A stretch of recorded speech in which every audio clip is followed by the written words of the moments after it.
Between March and November of 1849, 17 enslaved men vanished from the household registries of Richmond's most prominent families. Official documents claimed they had been sold to distant plantations. Yet no shipping manifests, bills of sale, or riverboat records support those transfers. What the ledgers concealed was not clerical error, but something far more unsettling. In the drawing rooms of Churchill's grandest mansions, behind doors hung with imported French wallpaper, 8 women from Virginia's oldest families had entered into an arrangement so profane that its exposure would one day force the Virginia legislature into emergency session. The men were never sold. They never left Richmond. And what these women did with them would remain the city's most tightly guarded secret for more than 70 years. Before we continue with the story of Richmond's hidden society, take a moment to subscribe to our channel and tap that notification bell. We explore the buried, forbidden corners of American history that others fear to touch. And in the comments below, tell us where you're listening from, what state, what city, what part of the past still haunts your present. Now, let us descend into the perfumed darkness of Churchill. The spring of 1849 found Richmond at the height of its antebellum wealth. The city's population neared 28,000, its tobacco warehouses standing along the James River like brick cathedrals to Virginia's fragrant empire. Above the warehouses rose Churchill, a district of columned mansions where the state's oldest bloodlines maintained their town residences. These were not the nouveau riche of the cotton frontier. They were descendants of colonial gentry, their family names woven through Virginia's earliest history. The women who gathered here on Tuesday and Thursday afternoons appeared, to all outward eyes, the embodiment of Southern grace. They organized charity drives for the poor, arranged flowers for St. John's Episcopal Church, and upheld the elaborate rituals that separated Virginia's aristocracy from mere wealth. Their husbands legislated, traded, and argued cases before the courts. Their sons studied at the College of William and Mary. Their daughters practiced piano and French conversation in sunlit parlors. Presiding over this delicate social web was Catherine Hargrove, 43 years old and formidable in both presence and fortune. She had inherited the Hargrove tobacco empire upon her father's death and managed it with a precision that unsettled Richmond's businessmen. Her husband, Judge Thomas Hargrove, spent most of his time riding circuit through Virginia's western counties. The Hargrove Mansion on Franklin Street contained 12 rooms, a music salon, and living quarters for 23 enslaved people. Among Catherine's intimates was Ellen Randolph, a distant cousin of the president's family, whose husband held controlling interest in 3 major tobacco warehouses. Margaret Wickham, descended from one of Jamestown's founding settlers, divided her time between 2 Churchill properties and a 1,000-acre plantation in Charles City County. Lucinda Epps, daughter of an old Tidewater family, had married into banking wealth but carried a pedigree older than the institution itself. These women understood power in ways their husbands seldom perceived. While men governed through law and commerce, women of their rank ruled through ritual, influence, and silence. They oversaw households containing dozens of enslaved people, mediated disputes, issued punishments, and made decisions that shaped entire lives. And in the spring of 1849, that power turned towards something no one in Richmond could have imagined or dared to name. Within their domestic sphere, they were absolute monarchs. Yet by early 1849, something had shifted in the careful balance of Churchill society. Those who paid close attention might have noticed that Catherine Harrove's Tuesday afternoon salons had grown more exclusive. The guest list had narrowed from 20 women to 8. The servants who attended these gatherings were always the same and always male. The parlor doors remained locked during these meetings, unusual in an era when proper ladies kept doors open to preserve reputation. Richmond's black community noticed more. House servants whispered of strange requests, of men being summoned to mansions where they had no regular duties. Families in Shakopee Bottom spoke of husbands and sons who disappeared into Churchill homes and returned, changed, silent, their eyes fixed on some middle distance as though afraid to meet a direct gaze. Samuel, A 1-year-old man enslaved by the Harrow family had served as Catherine's personal attendant since her father's death. He stood 6 feet tall, with the bearing of someone who had received better treatment than most enslaved people, having been taught to read despite Virginia law, forbidding such education. He had been raised in the Harrow household, his mother serving as Catherine's childhood nurse. This proximity had created a relationship more complex than simple ownership, a dynamic that Catherine had begun to explore in ways that violated every boundary of her society. On a Tuesday afternoon in early March, Catherine summoned Samuel to her private sitting room, a space her husband rarely entered. What transpired in that room over the following hours would establish a pattern that would spread through Churchill's elite homes like fever through a crowded tenement. The afternoon of March the 6th, 1849, began with unusual weather for early spring. A warm front had pushed up from the Carolinas, bringing temperatures into the low 7s and coating Richmond in humid air more typical of June. In the Harrow mansion, Catherine had dismissed all servants except Samuel, sending them on errands that would keep them occupied for hours. The window curtains were drawn, despite the pleasant weather, and she had locked the door to her sitting room from the inside. What occurred in that room was never recorded in Catherine's meticulous journals, which documented every social call and household expense. But Samuel would later tell his wife, Dinah, who worked in the Randolph household, that Mrs. Hargrove had called him in under the pretense of moving furniture. Instead, she had asked him to sit, an instruction that violated every protocol of their relationship. She had poured him tea, another impossibility in the rigid hierarchy of a slave state. Then she had begun to speak of loneliness, of her husband's constant absences, of the peculiar isolation of a woman married to duty rather than companionship. Her words had started as confession but transformed into something more dangerous. She had touched his hand. She had asked him questions about his thoughts, his desires, treating him for those strange hours as something other than property. And then she had made a request that shattered the fundamental architecture of their world. Samuel left that room 3 hours later with instructions to tell no one, with the certain knowledge that resistance was impossible, and with the understanding that Tuesday afternoons would now follow this new unnatural pattern. Catherine emerged with a flush to her cheeks and a glitter in her eyes that her returning servants attributed to the unseasonable warmth. Within a week, Catherine had confided in Ella Lenana Randolph during a morning visit. The two women had been friends since childhood, their families allied through generations of marriages and business dealings. Whatever Catherine revealed in that conversation, Ella Lenana responded not with horror, but with curiosity. She asked questions. She made calculations. She wondered aloud whether her own household might accommodate similar arrangements. 2 weeks after Catherine's first transgression, Ella Lenana summoned Dinah's husband, Isaac, to her private chambers under the guise of repairing a loose window latch. The window required no repair. By April, 6 more women from Churchill's innermost circle had adopted the practice.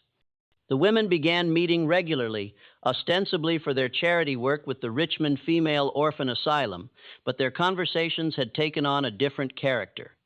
They spoke in coded language about their arrangements, comparing approaches, discussing logistics. Margaret Wickham revealed she had begun rotating between 3 different men from her household staff. Lucinda Epps confessed she preferred men in their late 22s, finding them more vigorous than older slaves, yet more disciplined than younger ones. What had begun as Catherine's private transgression evolved into something more organized, more systematic. The women developed protocols. They shared their enslaved men between households, creating a rotating schedule that spread the risk of discovery. If a servant was too frequently summoned to his mistress's private rooms, suspicions might arise. But if he was sent on errands between households, if his absences could be attributed to legitimate tasks, the pattern became harder to detect. By May of 1849, the 8 women had established what they called, with deliberate irony, the Sisterhood of Charity. The name served a dual purpose. It reflected their official cover story of charitable works while mocking the very concept of Christian virtue they claimed to embody. They met every Tuesday and Thursday afternoon, rotating between their various homes. The meetings began with actual charitable business, letters written to the orphan asylum, or plans made for church social events, creating documentation of legitimate activity. But once this facade was established, the real purpose of their gatherings commenced. The women had developed a system of such elaborate secrecy that it would have impressed Richmond's military planners. Each woman kept two sets of household ledgers, one for her husband's inspection showing conventional expenses and activities, another hidden ledger tracking the true schedule of their arrangements. They employed trusted female house slaves as lookouts, positioning them at strategic points to watch for unexpected returns of husbands or surprise visitors. They developed hand signals and coded phrases. "We will need additional linen" meant a meeting was confirmed. "The roses require attention" indicated a cancellation due to risk. The men they summoned had no choice in their participation. Samuel, Isaac, and the others existed in a state of profound psychological torment. They were being used in ways that violated them as thoroughly as any violence. Yet they could not resist without inviting punishment or sale. Some had wives, children, families who would suffer if they refused or revealed what was happening. They were trapped in a nightmare of their mistress's creation, forced to participate in their own exploitation while maintaining absolute silence. As spring surrendered to summer, the arrangement began to show cracks in its carefully constructed facade. The first sign came from an unexpected direction: the enslaved women of Church Hill. Dina had watched her husband transform over those months. Isaac had always been strong, proud, despite his bondage, a man who maintained his dignity through small resistances and quiet refusals. But after Elelena Randolph began summoning him to her private rooms, something inside him had shattered. He stopped meeting Diner's eyes. He flinched when she touched him. At night, he lay rigid beside her, and she could hear his breathing catch as though he were swallowing screams. She was not alone in noticing these changes. In the kitchens and laundry rooms of Church Hill, enslaved women gathered information like soldiers on reconnaissance. They compared notes about which men were being summoned, how often, under what pretenses. They noticed that these men were always the youngest, strongest, most handsome. They noticed their mistresses' flushed faces after these private meetings, the particular satisfaction in their expressions. The women understood what was happening long before any white person in Richmond suspected, and they faced an impossible choice: expose the abuse and risk their families being torn apart through sale and punishment, or remain silent and watch their husbands, brothers, and sons be used in ways that degraded everyone involved. Rachel, enslaved by Margaret Wickham, decided to act. She was 53 years old, had raised Margaret from infancy, and wielded the peculiar authority sometimes granted to enslaved women who had nursed their owners as babies. In early June, she confronted Margaret directly, choosing a moment when the two were alone in the breakfast room. "Miss Margaret," Rachel said, her voice steady despite the enormous risk she was taking, "I need to speak plain with you about what has been happening in this house." Margaret set down her teacup with deliberate care. "You forget yourself, Rachel." "No, ma'am. I am remembering myself. Remembering that I raised you, that I have been loyal to this family for 37 years. And I am telling you that what you and those other ladies are doing, it is going to bring ruin down on all our heads." The silence that followed stretched for nearly a minute. Margaret's face had gone pale, then flushed deep red. When she finally spoke, her voice shook with fury and fear. "You will never speak of this again to anyone? Do you understand me?" "I understand that sin finds its way to light, no matter how deep you bury it," Rachel replied. "I understand that you cannot do this to these men without it corrupting everything it touches." Margaret stood abruptly, her chair scraping against the hardwood floor. "Get out. And if you value your daughter's safety, you will never mention this subject again." The threat was explicit. Rachel's daughter, just 14 years old, worked in the Wickcham kitchen. Margaret was reminding Rachel of how easily that daughter could be sold south, sent to the cotton fields where life expectancy rarely exceeded 10 years. Rachel left the breakfast room with her head high, but Margaret's warning accomplished its purpose.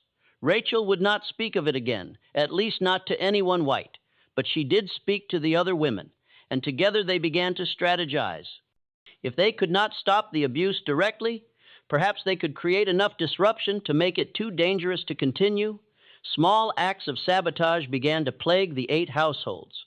Linens disappeared, meals were oversalted, messages went undelivered.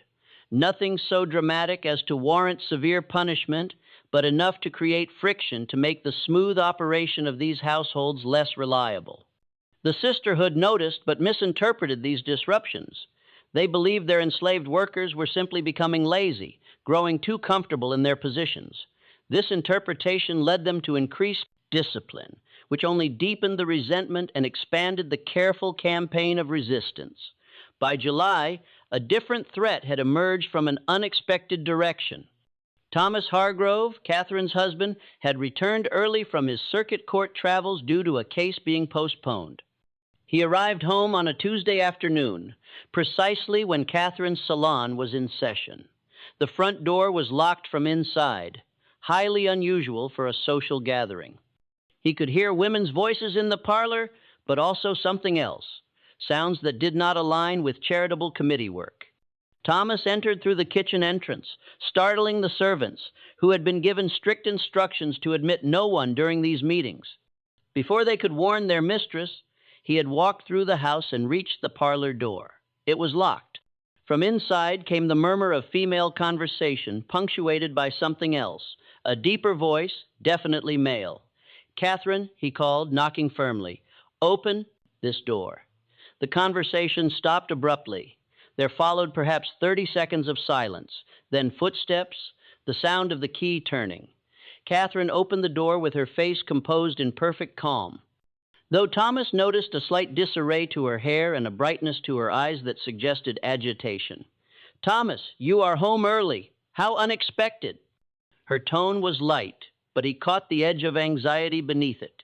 He looked past her into the parlor. 5 other women were present, all from the highest echelons of Richmond society, and standing by the window, looking distinctly uncomfortable, was Samuel. There was no apparent reason for a male slave to be present during a ladies' charitable meeting. "What is he doing here?" Thomas asked, his gaze fixed on Samuel. "He was moving a desk for us," Catherine replied smoothly. "The afternoon light had shifted and we needed to rearrange the furniture. Samuel was just leaving."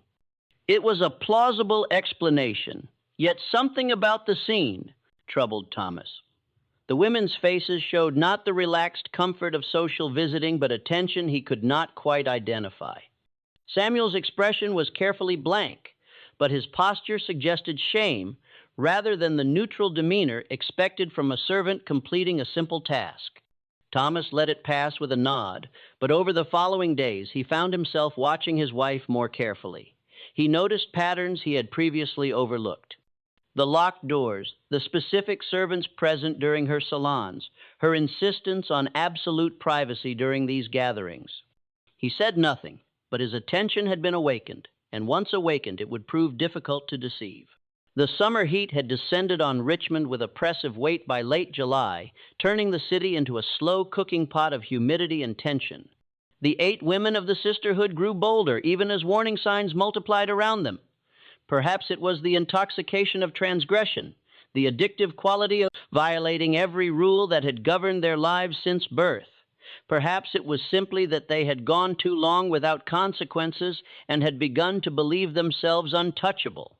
Catherine had added 2 more men to her rotation by August, both from her country property whom she had transferred to Richmond under the pretext of needing additional household staff. She had also begun hosting evening gatherings, in addition to the afternoon salons, small dinners where the wine flowed freely, and the conversation turned increasingly frank about their arrangements.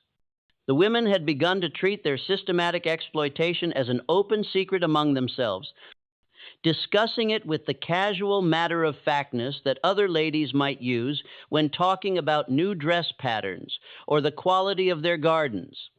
Ella Lenana Randolph had begun documenting their activities in a coded journal using a cipher she had learned from her father.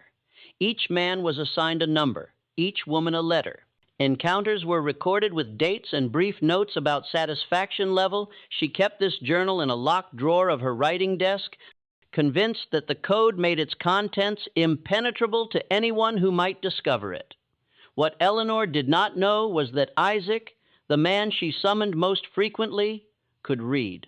He had been taught by Ella Lenena's father years before, during a period when some slaveholders still believed education might make their human property more valuable.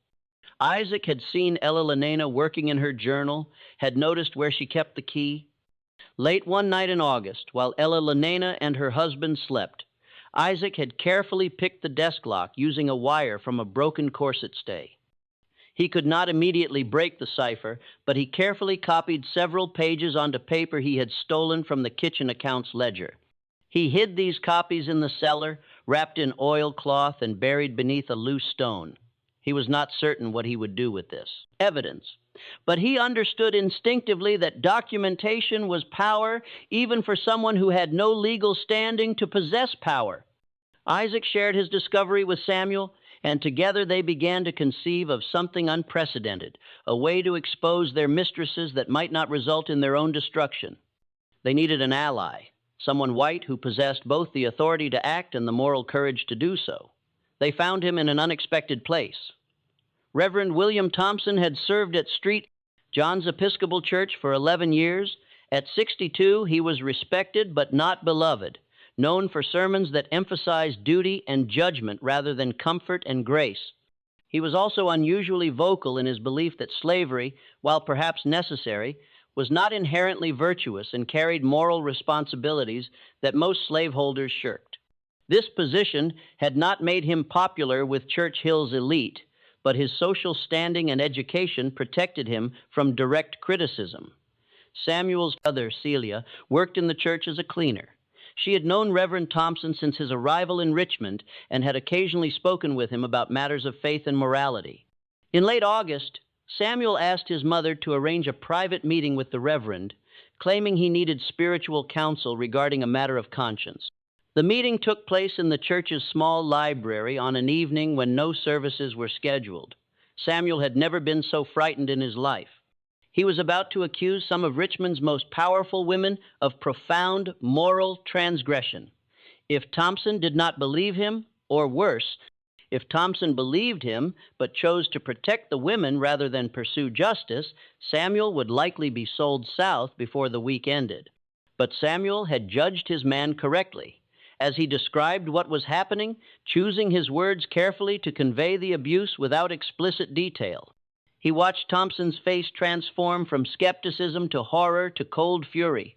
When Samuel finished speaking, the Reverend sat in silence for several minutes, his hands gripping the arms of his chair so tightly his knuckles had gone white. "These are serious accusations."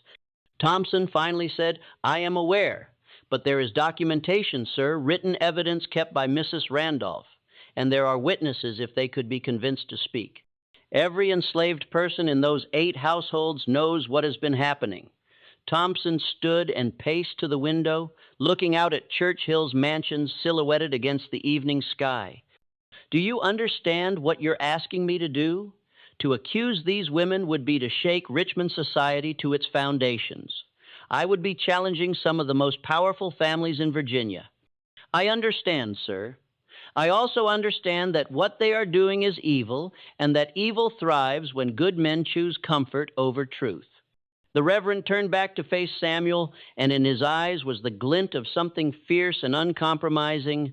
"I will need the written evidence. Can you obtain it without being caught?" "Yes, sir. I believe I can." "Then do so. Bring it to me here in 3 days." And Samuel Thompson paused. "I want you to know that I believe you and I will act on this regardless of the personal cost. Some sins are too profound to overlook." The next 3 days passed in exquisite tension. Isaac and Samuel waited for an evening when the Randolph household was hosting a dinner party, when Ella Lenena would be occupied for hours and unable to check her private chambers. On the evening of September 1st, as guests arrived and servants rushed through their duties, Isaac slipped upstairs. His hands shook as he picked the desk lock again. The journal was exactly where Ella Lenena kept it. He removed it carefully, wrapping it in a kitchen towel he had brought for this purpose. He placed a book of similar size and weight in the drawer so that if Eleanor checked, she would feel the expected resistance and weight when she opened it. Then he descended the servants' stairs and handed the journal to Samuel, who was waiting in the garden. Samuel ran through the evening streets to St. John's Church. Reverend Thompson was waiting in the library, and together they sat under lamplight and began to decode Eleanor's cipher. It was simpler than Eleanor had imagined, a basic substitution code that yielded to patient analysis. Within 2 hours, they had translated enough pages to confirm everything Samuel had described. The journal entries were explicit and damning. Eleanor had recorded names, dates, and details with the meticulous care of someone who had no fear of discovery. She had even assigned ratings, numerical scores for each man's performance. Reading these pages, Thompson's face grew increasingly rigid with disgust. "This is enough," he said finally. "More than enough. I will take this to Bishop Meade tomorrow. He will have to convene a church inquiry, and from there this will reach the civil authorities." "And what will happen to us?" Samuel asked.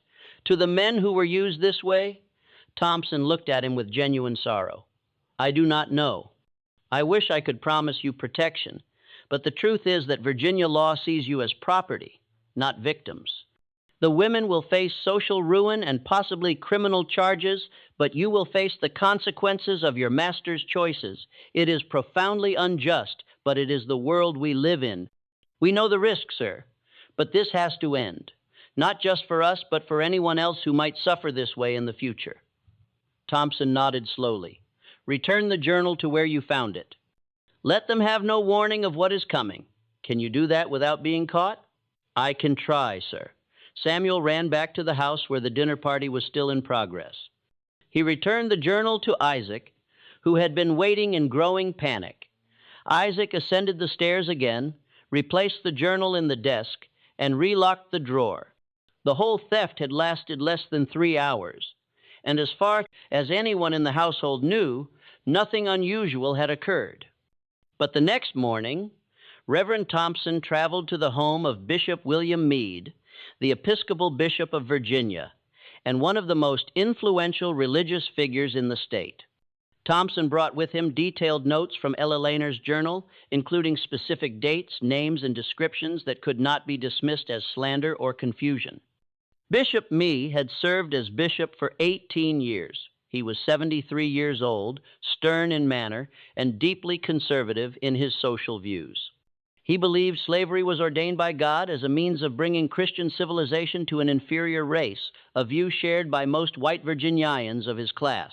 But he also believed that with ownership came heavy moral responsibility, and that slaveholders who abused their position would answer to divine judgment. As Thompson laid out the evidence, Bishop Meade's expression moved through stages of disbelief, shock, and fury. When Thompson finished, the bishop sat in silence for several minutes, his age suddenly visible in the sag of his shoulders and the heaviness of his breathing. "If this is true," he said finally, "it represents a moral corruption so profound that I can scarcely comprehend it. These are women I have known for decades, women who sit in my church every Sunday and profess Christian virtue. It is true, Your Grace, I have seen the written evidence, I have spoken to witnesses, then we have no choice but to act. But William, do you understand what this will unleash? This is not simply a matter of individual sin. This will expose rot at the heart of Richmond's social order. It will suggest that the very women we trust to uphold moral standards, to raise children, and manage households are capable of profound evil. I understand.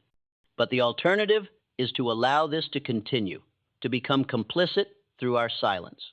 Bishop Meade stood and walked to his window, gazing out at the morning light on Richmond streets. "Convene a private inquiry, select 5 men of unimpeachable character, men with no family ties to the accused women. I will preside over the proceedings myself. We will hear the evidence, interview the witnesses, and determine the truth of this matter. If these accusations prove accurate, we will turn our findings over to the civil authorities. May God have mercy on us all." The inquiry was convened in absolute secrecy on September 10th in a private room at St. John's Church. The 5 men Bishop Meade selected were all respected community leaders, but none from Churchill's innermost circle. They included a merchant, a physician, a lawyer, a plantation owner from Henrio County, and a professor from Hampton-Sydney College. All had been sworn to confidentiality and understood they were investigating matters of extraordinary sensitivity. Just when we thought we had seen it all, the horror in Richmond intensifies. If this story is giving you chills, share this video with a friend who loves dark mysteries. Hit that like button to support our content. And do not forget to subscribe to never miss stories like this. Let us discover together what happens next. The inquiry began with Reverend Thompson presenting his evidence and explaining how it had come to his attention. The panel members listened in, growing shock as he described the system the 8 women had established. Then he presented his transcriptions from Ella Lenena's journal, reading selected passages aloud. The explicit nature of the entries left no doubt about what had occurred. Next came the witnesses. Samuel testified first, describing in careful, restrained language what Catherine Harrove had subjected him to. His dignity in the face of such violation moved several panel members to visible emotion. Isaac followed, corroborating Samuel's testimony and adding details about Ella Lenena Randolph's behavior. 3 more enslaved men testified, each describing similar patterns of coercion and abuse. Then came Rachel, Margaret Wickham's enslaved nurse. She testified about confronting Margaret and about the threat Margaret had made against Rachel's daughter. Her testimony established that at least some of the women had been consciously aware their actions were wrong and had been actively working to conceal them. The final witness was unexpected, Dr. Henry Garrett, a Richmond physician who attended several of Churchill's elite families. He testified that he had been called to examine Eleanor Randolph in July after she complained of female troubles. His examination had revealed evidence consistent with frequent sexual activity, surprising in a woman whose husband had been traveling for business during the previous month. At the time, he had noted this oddity, but had not spoken of it, assuming perhaps an affair with someone of her own class. Now, in light of the other testimony, the significance of his findings became clear. The inquiry concluded late that evening. The panel deliberated for less than an hour before reaching their verdict. The accusations were credible and supported by substantial evidence. Bishop Meade directed that a formal report be prepared and delivered to the governor of Virginia, along with a recommendation that criminal charges be filed against all 8 women. The next morning, September 11th, Bishop Meade personally delivered the inquiry's findings to Governor John Floyd at the state capitol. Floyd read the report in silence, his face growing increasingly flushed. When he finished, he looked up at the bishop with something close to despair in his eyes. "Do you understand what you are handing me? If this becomes public, it will destroy some of Virginia's most prominent families. It will suggest that our entire social order is built on hypocrisy and perversion. I understand completely, Governor. I also understand that justice demands action, regardless of the social consequences." Floyd stood and walked to his window, echoing Bishop Meade's earlier gesture at his own home. Outside, Richmond conducted its ordinary business, unaware that its foundations were about to shift. "I will have to involve the state legislature. This is too large for executive action alone. We will need to convene an emergency session. When? Give me 3 days to prepare the ground. Some of the legislators are friends or relations of the accused women. I need to speak with key members privately before this goes to the full assembly. And the women, should they be arrested?" Floyd shook his head slowly. "Not yet. If we arrest them now, before the legislature has determined how to proceed, we risk legal challenges that might compromise the entire case, but I will have them placed under discreet surveillance. If any attempt to flee Richmond, we will detain them immediately." That same afternoon, Floyd summoned his most trusted aide, a lawyer named Robert Stannard, who had served 3 governors and possessed both discretion and moral clarity. Floyd handed him the inquiry report and watched as Stannard read through it, his expression shifting from curiosity to revulsion.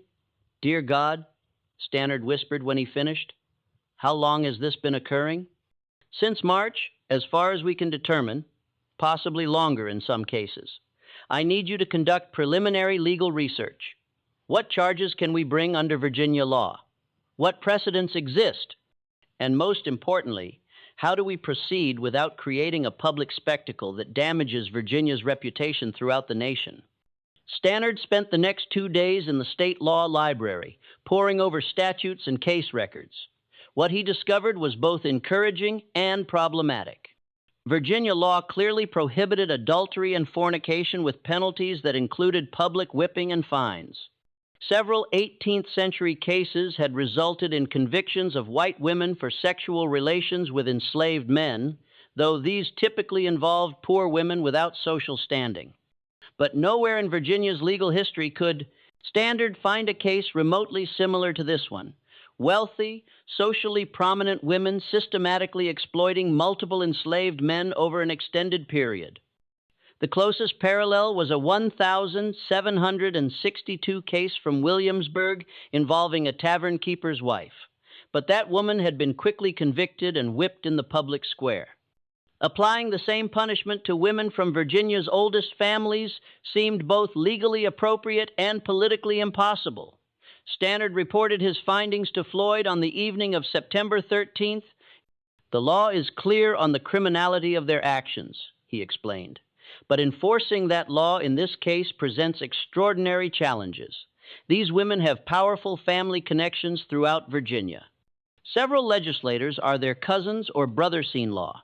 If we pursue standard legal proceedings, we'll face challenges at every stage. What do you recommend? An extraordinary measure. Convene the legislature in emergency session, present them with the evidence, and let them determine how to proceed. This removes the decision from your office and spreads the responsibility across the entire General Assembly. Whatever they decide will carry the weight of collective judgment rather than executive fiat. Floyd nodded slowly. And if they choose to protect these women, if family loyalty outweighs justice, then we will have learned something terrible about Virginia's moral character, but I don't believe that will happen. The evidence is too damning, and the men who sit in that chamber still believe, however imperfectly, in principles of honor and law. Over the next 2 days, Governor Floyd conducted a series of private meetings with legislative leaders. He met first with Speaker of the House James Barber, a man known for uncompromising integrity despite his own slave-holding interests. Barber read the inquiry report in Floyd's office, his face darkening with each page. "This is an abomination," Barber said when he finished. "These women have violated every principle of Christian civilization. They have degraded themselves, corrupted their households, and brought shame upon Virginia. Will you support an emergency session?" "I will, and I will support whatever punishment the Assembly deems appropriate, regardless of who these women's families are." Floyd met next with key senators, with committee chairmen, with the leaders of various legislative factions.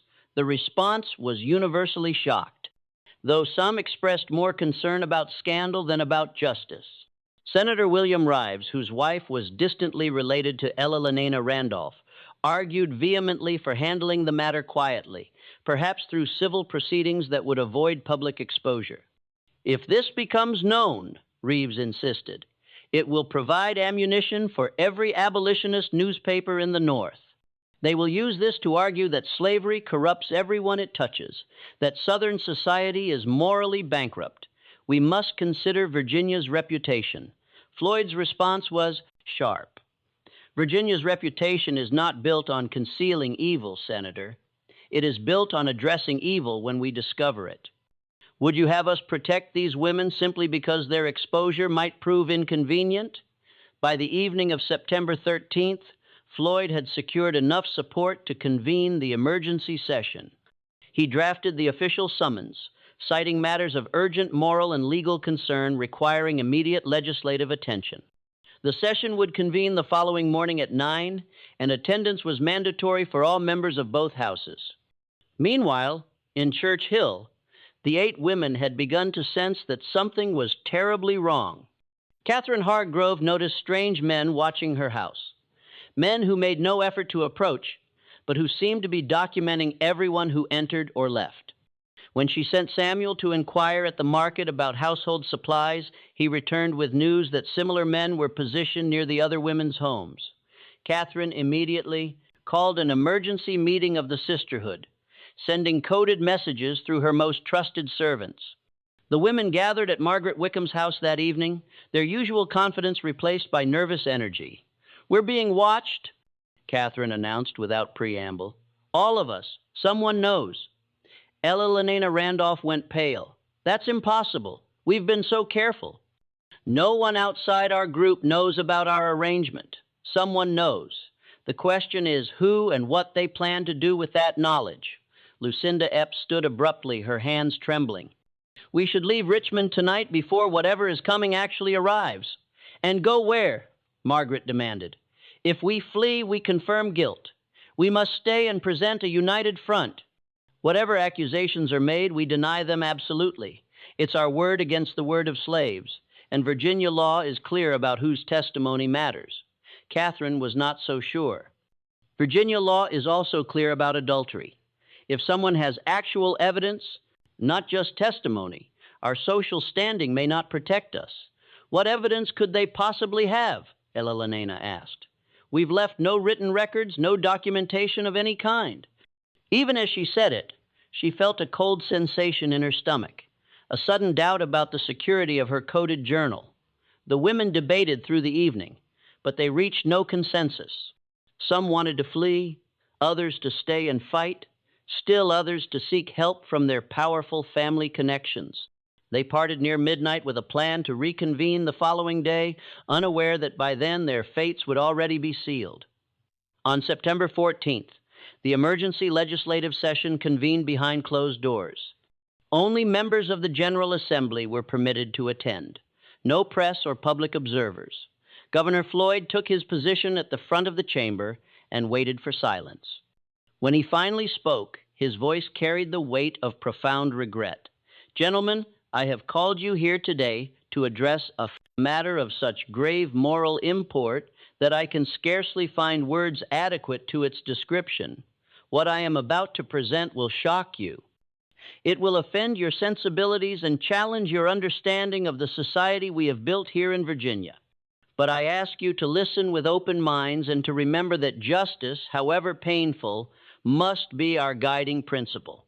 He then presented the inquiry report, reading selected portions aloud and distributing copies to key legislators. The chamber fell into stunned silence as the full scope of the scandal became clear. When Floyd finished, he opened the floor for questions and debate. Senator Thomas Ritchie, a man of 72 years who had known some of the accused women since their childhoods, rose first. His voice shook with emotion. "Governor Floyd, these are daughters of Virginia's most respected families, women I have known personally for decades. Are we absolutely certain of these accusations?" "The evidence is overwhelming, Senator. Written, documentation, multiple witness testimonies, even medical evidence. The inquiry panel consisted of 5 men of unimpeachable character who reviewed everything carefully. Their conclusion was unanimous." Delegate John Minor rose next. "What of the enslaved men who testified? How do we know they are telling the truth? Might they have motivations to slander their mistresses?" Floyd had anticipated this question. What possible motivation would they have? Coming forward exposed them to enormous risk. They faced potential sale, separation from their families, or worse.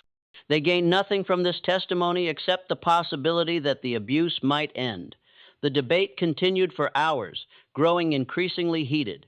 Men stood and condemned the women in language of biblical fury. Others defended them, arguing that the real villains were the enslaved men who had somehow seduced their mistresses.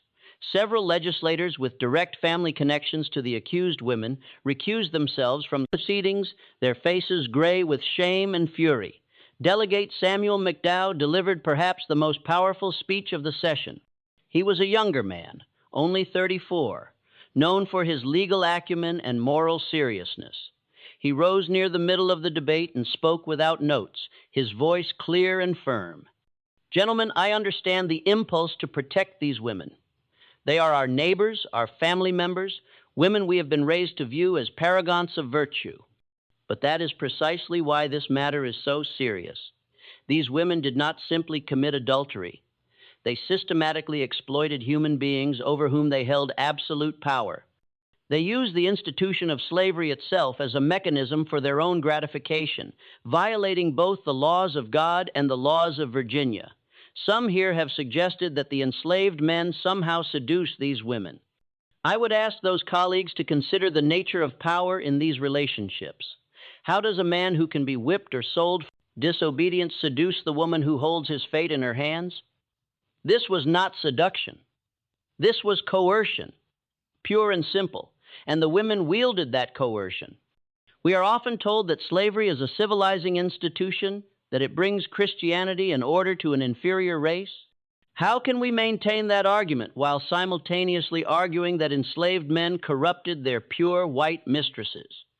Either these men are inferior and incapable of such corruption, or they are equal to us in their capacity for moral agency. We cannot have it both ways. I propose that we face this matter with the honesty it demands. These women committed grave crimes. They violated their marriage vows. They corrupted their households, and they brought disgrace upon Virginia. The law provides remedies for such crimes, and we must apply those remedies regardless of the social status of the offenders. To do otherwise is to admit that we have one law for the powerful and another for everyone else. McDowell's speech shifted the tenor of the debate. Several legislators who had been wavering now spoke in favor of prosecution, but the question remained, what form should that prosecution take? The Assembly debated various options through the afternoon and into the evening. Criminal prosecution under adultery statutes would require public trials, which would inevitably become spectacles covered by newspapers throughout the nation. Some legislators argued this was necessary, that justice required full transparency. Others insisted it would damage Virginia's reputation irreparably and provide propaganda for abolitionists. A third option emerged during the evening session proposed by Senator Benjamin Watkins Lee. What if we offer them exile? Remove them from Virginia permanently, confiscate their property to their husbands, but spare them public trial and punishment. This achieves justice while limiting the scandal. The proposal sparked immediate debate. Some saw it as too lenient, allowing wealthy women to escape consequences that poor women would face without question. Others saw it as appropriately balanced, punishing the women severely while protecting Virginia from national humiliation. Delegate McDowell rose again. I understand the appeal of this compromise, but I must ask, are we creating precedent that the wealthy can buy their way out of criminal prosecution? What message does that send? Senator Lee responded thoughtfully. We are not allowing them to buy anything. We are forfeiting their property and banishing them from their homeland forever. For women of their class, that is a punishment perhaps more severe than a public whipping. They lose everything: their homes, their families, their social positions, their very identities as Virginians, and Virginia is spared the spectacle of putting its most prominent women on trial for sexual crimes. The debate continued past midnight, finally reaching a vote near 1-0 inches the morning on September 15th. The measure passed by a narrow margin. The women would be charged under Virginia's adultery statutes, but offered the option of permanent exile in lieu of criminal trial. If they accepted exile, they would forfeit all property to their husbands, agree never to return to Virginia under penalty of imprisonment, and accept strict non-disclosure agreements, forbidding them from speaking publicly about the case. A second vote addressed the enslaved men who had testified. After lengthy debate, the Assembly voted to purchase them from their owners at fair market value and grant them conditional freedom. They would be required to leave Virginia within 30 days and would face re-enslavement if they ever returned. It was an imperfect solution, one that acknowledged the men as victims while simultaneously treating them as threats to social order that needed to be removed from Virginia. The final vote concerned the records themselves. The inquiry report, the legislative debate transcripts, and all related documents would be sealed in the state archives for 75 years, not to be opened before 1924.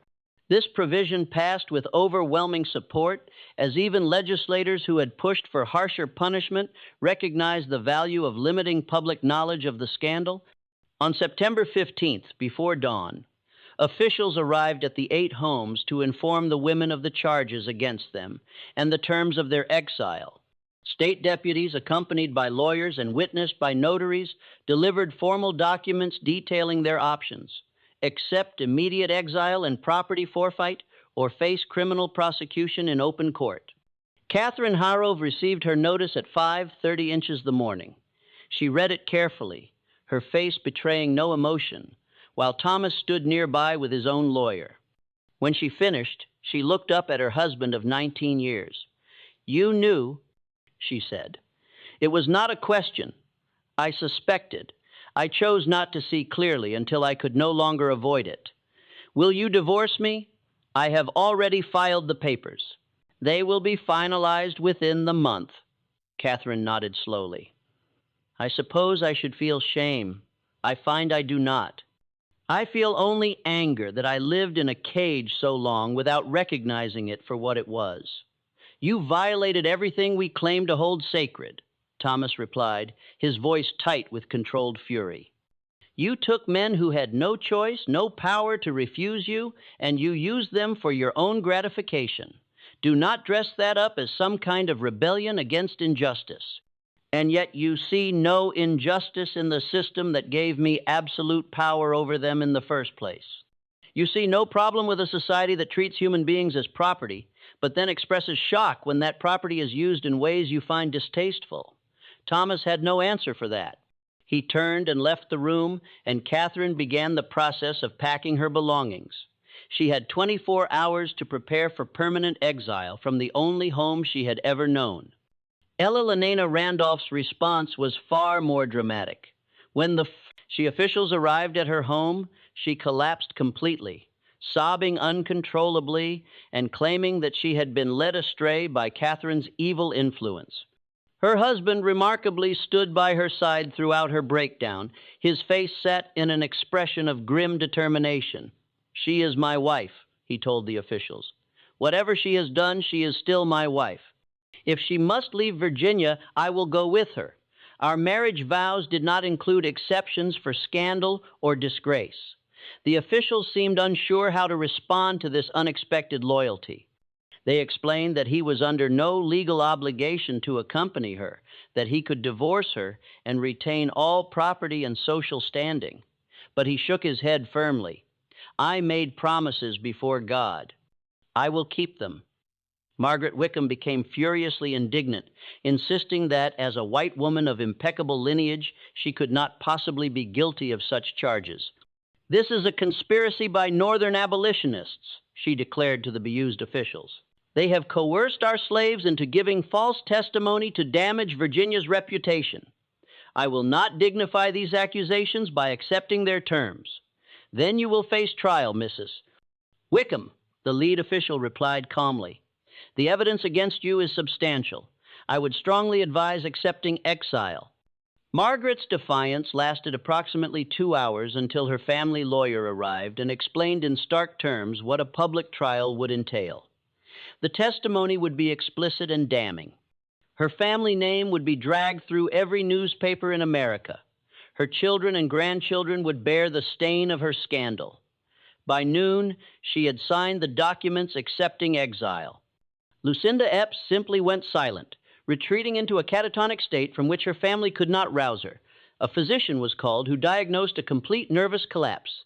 She would eventually recover enough to travel, but would never speak coherently about the events of September 1849.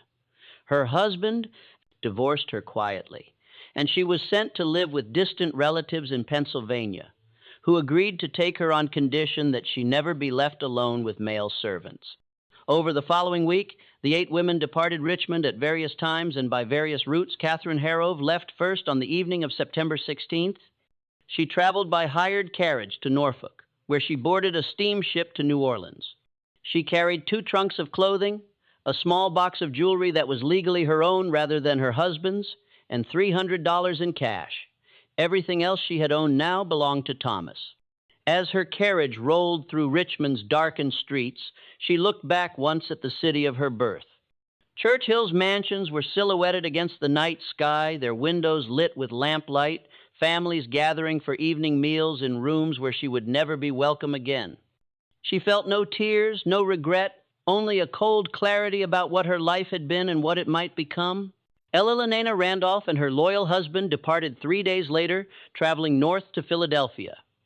Before leaving, Eleanor asked to see Isaac one final time. The officials denied this request, explaining that she was forbidden from any contact with the men who had been involved. She wept at this denial, crying that she wanted to apologize to explain that she had never meant to hurt anyone. Her husband gently but firmly led her to their carriage. Margaret Wickham left for Baltimore with her eldest daughter, who had volunteered to accompany her into exile, despite the damage it might do to her own marriage prospects. The other women departed in similar fashion, some alone, some with family members who chose loyalty over reputation. By September 23rd, all 8 had left Virginia, and Churchill Society began the painful process of erasing them from its collective memory.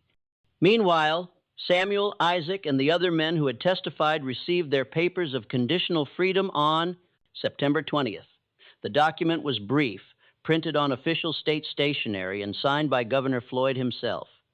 It stated simply that they had been manumitted by the Commonwealth of Virginia as compensation for their testimony in a matter of state importance, and that they were required to depart Virginia by October 20th. Samuel read his papers 3 times, unable to quite believe what they represented: freedom. It was a word he had heard all his life, but never expected to experience. But it was freedom, with sharp limitations. He could never return to Virginia, could never see his mother's grave once she died, could never walk the streets of the only city he had ever known. He gathered his wife and mother and explained what had happened, showing them the papers with hands that shook slightly. His mother, Celia, wept silently. She was 61 years old and had been enslaved for her entire life. The idea of freedom at her age was both exhilarating and terrifying. "Where will we go?" His wife asked. "North Philadelphia. Maybe somewhere with a large community of free black people where we might find work and build a life." And what do we tell people? How do we explain how we got free? Samuel looked at his freedom papers again. We tell them the truth that we testified in a legal matter and Virginia chose to free us. We don't need to explain what we testified about. Before leaving Richmond, Samuel returned to St. John's Church one final time. He found Reverend Thompson in the small library where they had first met, where Samuel had taken the enormous risk of accusing some of Richmond's most powerful women. "I came to thank you, sir," Samuel said, "for believing me, for acting when you could have chosen to look away." Thompson stood and gripped Samuel's hand tightly. "I am sorry I could not do more. I am sorry Virginia's laws could not offer you real justice, only this half measure of freedom with exile attached. It's more than I had any right to expect. It's more than most enslaved people will ever see. You gave me something I never thought I would have. What will you do in Philadelphia? Find work. Build a life. Try to forget what happened in that house on Franklin Street." Thompson nodded slowly. "I hope you can forget. But I also hope that someday when slavery is finally ended, people will remember what you endured, not for vengeance, but for understanding, so that future generations might grasp how completely this system corrupted everyone it touched." Samuel left Richmond on October 3rd, traveling by hired wagon with his wife and mother. They reached Philadelphia 11 days later, arriving with almost no money and no connections in the city. But Samuel was skilled as a carpenter, and he found work within a week. He rented a small house in the district where free black people were concentrated, and slowly, painfully, he began to build a new life. He never spoke publicly about what had happened to him in Richmond, but he did write it down. In a journal he kept hidden in his workshop, he documented everything. Catherine Hargrove's first summons, the systematic abuse that followed, the growing horror as he realized other men were experiencing the same exploitation, the terrifying decision to approach Reverend Thompson, the inquiry, the legislative session he had not been allowed to attend, and finally the freedom papers that had sent him into exile. Isaac went to New York, settling in the growing black community in Lower Manhattan. Unlike Samuel, he did speak about his experience, though never using his real name or identifying the women specifically. He became involved in the abolitionist movement, attending meetings and occasionally giving testimony about the realities of slavery. His accounts of being exploited by his mistress provided powerful ammunition for abolitionist arguments that slavery corrupted everyone it touched, white and black alike. At an anti-slavery meeting in 1853, Isaac spoke to a crowd of nearly 200 people. They tell you that slavery is a civilizing institution, he said, his voice carrying across the packed hall. They tell you that it benefits both master and slave, that it brings Christianity and order to an inferior race. But I can tell you from my own experience that slavery is nothing but corruption. It corrupts the enslaved by stripping them of autonomy and dignity, and it corrupts the enslaver by giving them absolute power over other human beings. Absolute power, without check or balance, without accountability or restraint, and that power will be abused. It cannot be otherwise. The other men scattered across the North, some to Philadelphia, others to New York, Boston, or even Canada. A few tried to build normal lives, finding work and starting families and trying to forget Richmond. Others could not escape the memories and lived haunted lives broken by what had been done to them. Back in Richmond, the scandal's echoes continued to reverberate through Churchill society despite the official silence. The 8 families whose women had been exiled found themselves socially isolated, invited to fewer gatherings, excluded from committees and boards where they had once been central figures. Some of the families left Richmond entirely, moving to other cities where their names carried less baggage. The enslaved people who had witnessed the scandal but had not testified lived in a strange limbo. They knew what had happened, had seen things that violated every stated principle of the society they lived in, but they were forbidden from speaking about it. The knowledge sat inside them like poison, creating a shared understanding among Richmond's black community that the white families they served were capable of profound hypocrisy. Rachel, Margaret Wickham's former nurse, chose to remain in Richmond despite her newfound freedom. At 73, she was too old to start over in a new place, too tired to begin again. She lived with her daughter in a small house in Showbottom, surviving on the small amount of money Margaret had been allowed to give her before leaving Virginia. In her final years, Rachel would sometimes sit on her porch in the evenings and look up toward Church Hill, toward the mansions where she had spent her life serving people who claimed moral superiority while practicing profound evil. She never spoke publicly about what she had witnessed, but she made certain her daughter and granddaughters knew the truth. "Don't ever let them tell you they're better than us," she used to say. "Don't ever believe that white skin or fine houses make people good. I've seen what they really are when no one's watching." She died in 1860, just months before the Civil War would shatter the world she had known. Her body was laid to rest in Richmond's African burial ground, her grave marked by a plain stone, just her name, her years, and nothing more. No mention of the part she played in uncovering Churchill's darkest secret. The official records of the affair remained locked away in the Virginia State Archives, sealed by order of the legislature. The vault that held them was opened now and then for inspection, but the files inside were never disturbed. Even the archivist who tended the shelves did not know what those papers contained, only that they were not to be touched before 1924. Richmond society, ever skilled at self-preservation, smothered the scandal beneath layers of decorum and denial. A sanitized version soon emerged. 8 women from prominent families had engaged in financial misconduct and, to avoid prosecution, had chosen voluntary exile. The tale was neat, respectable, and suitably dull, precisely the kind of lie polite society could live with. Over time, it hardened into accepted truth. But truth does not die so easily. In the kitchens and washrooms, in the quarters where the enslaved still whispered after dark, the real story survived. It passed from one generation to the next, altered, embroidered, but never erased. Some said there were 20 women, not 8. Others claimed the gatherings on Church Hill involved forbidden rituals, dark prayers, or ancient spells. Yet beneath every variation, the core remained the same. Richmond's most admired ladies had used their power in ways that violated every moral code they pretended to uphold. Beneath the lace and manners, behind the parlor doors, they had turned exploitation into ritual and sin into ceremony.